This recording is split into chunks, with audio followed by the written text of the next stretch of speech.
అబంశుభం తెలియని బాలిక ఇంటి ముందు ఆడుకుంటూ ఉంటే బలవంతంగా ఎత్తుకెళ్లారు.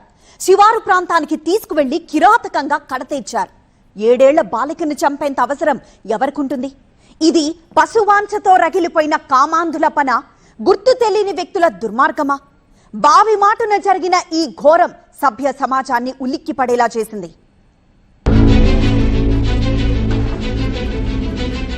మంచిర్యాల జిల్లాలోని నంబాల అనే గ్రామం ఇది. ఈ ఊరి చివర ఉన్న బావిలో 7 ఏళ్ల చిన్నారి శవమై కనిపించింది. ఈ దారుణంతో కన్నవాళ్ల గుండె పగిలినంత పనైపోయింది. ఇక స్థానికులైతే చంపిందెవరో వాళ్లను తమకు అప్పగించాలని నిందించారు.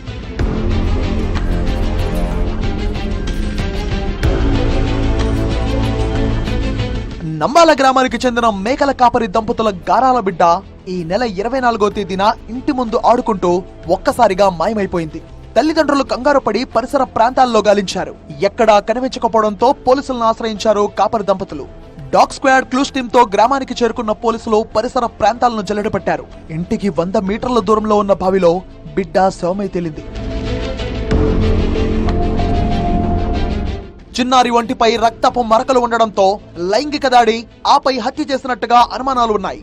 మధ్యమత్తులో శనిగారావు బాపు అనే వ్యక్తి ఈ ఉన్మాదానికి ఒడిగట్టినట్టుగా గ్రామస్తులు అనుమానిస్తున్నారు.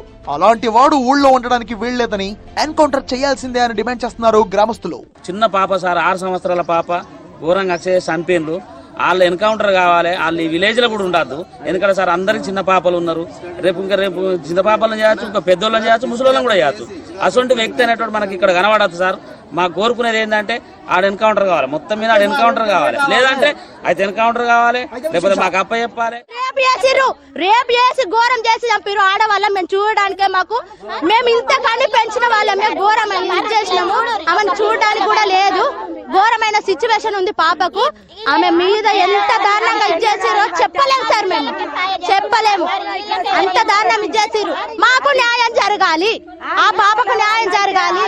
ఆ తల్లికి కడుపు కోత ఎట్లా మిగిల్చిండ్రో మాకు ఆమె సమాధానం ఏంటిది? ఆమెకు న్యాయం జరగాలి. వాళ్ళు న్యాయం చేస్తారా, మాకు ఇస్తారా? అల్లారు ముద్దుగా పెంచుకున్న బిడ్డను అన్యాయంగా బలి తీసుకున్నారని కన్నవాళ్లు కన్నీరు మున్నీరయ్యారు. హంతకుడిని ఉరి తీయకుంటే రేపు తమను కూడా చంపేస్తాడని ఆందోళన వ్యక్తం చేశారు. మేము ఊళ్ళో లేనట్టు మాకు ఎవరు సపోర్ట్ చేస్తలేరు, ఎవరు వస్తలేరు లీడర్లు కూడా. ఈడ ఏం జరుగుతలేదు న్యాయం. నా బిడ్డ పానానికి నాకు పానం కావాలి వాళ్ళిద్దరి, లేకపోతే మేము ఇదే బాయిల పడి చచ్చిపోతాము. ఈ మొత్తం ఎపిసోడ్ పై పోలీసులు ఆచితూచి వ్యవహరిస్తున్నారు. దర్యాప్తులో భాగంగా 2 అనుమానితులను అదుపులోకి తీసుకున్నారని, వాళ్లతో సీన్ రీకన్స్ట్రక్షన్ చేయాలని భావిస్తున్నారట. మరోవైపు పూర్తి స్థాయిలో టెక్నికల్ ఎవిడెన్స్ వచ్చాకే అసలు నిజాలు వెల్లడించాలి అన్న ఆలోచనలో ఉన్నారట పోలీసులు.